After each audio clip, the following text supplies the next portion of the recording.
Hello! So I'm excited for this vlog because I'm understanding inquiry-based curriculum design and actually putting it into a lesson plan for the Island Montessori lesson and the big curriculum unit that we're doing for our final project. So I'm excited to share that.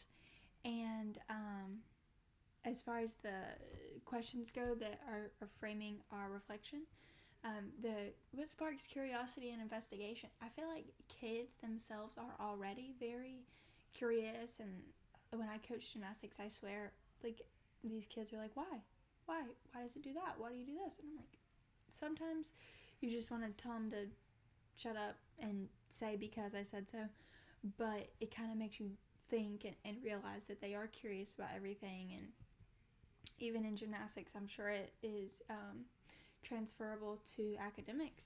If they hear something, their teacher tells them something, and it's just because of the way it is, that's probably not good enough for some of them. Well, I want to know why.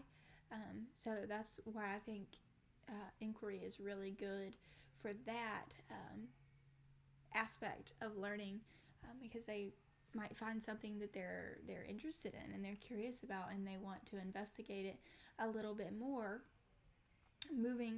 which goes into organizing and retaining and all of that type learning.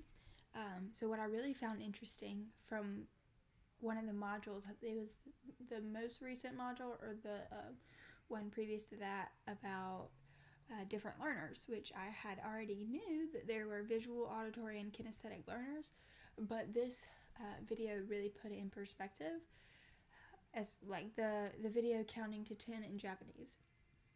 When I first started it, I was like, there's no way I'm going to be able to count to 10 in Japanese, and then the instructor said everyone's going to be able to, including the adults, and she listed it out on the board, and I was like, never remember that. She ran down the list, and I'm never going to remember that.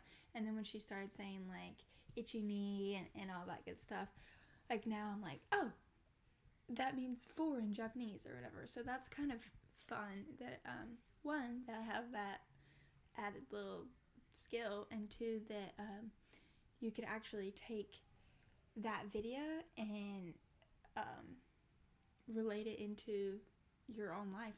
I know now I'm a kinesthetic learner, or maybe a mixture of kinesthetic and visual, or like she said, everyone is kind of a combination of both. But my lesson for Island Montessori, it's not nailed down yet, but so far what I'm thinking is a pre-assessment is have their ambassador walk around and have them pick a food out of the food basket, and then say okay, if you think you have a protein, come up and place it in the protein spot, and I'm gonna have a big plate, the my plate with the fruits and veggies and proteins and grains and dairy over here.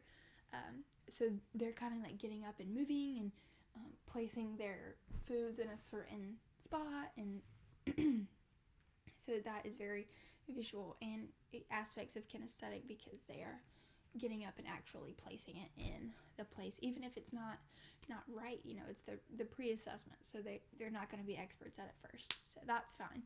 But with that lesson, students can then, when they do learn the food groups and all that, they can take it home and transfer that understanding that students need all 5 food groups and different varieties of food for their veggies and fruits and lean meats and stuff like that. They can take that home with them, because some of their parents may not know, or they may just not realize how important it is, or never had the education on it.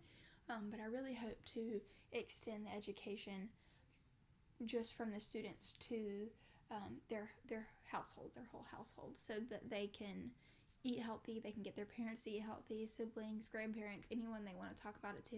If I feel like I make it inquiry based, where they learn, they research, they find out the information, and they're excited to tell someone else about it. do know what I found out today, not just what my teacher told me. So I'm very excited for that, and I hope that it will work out like I want it to.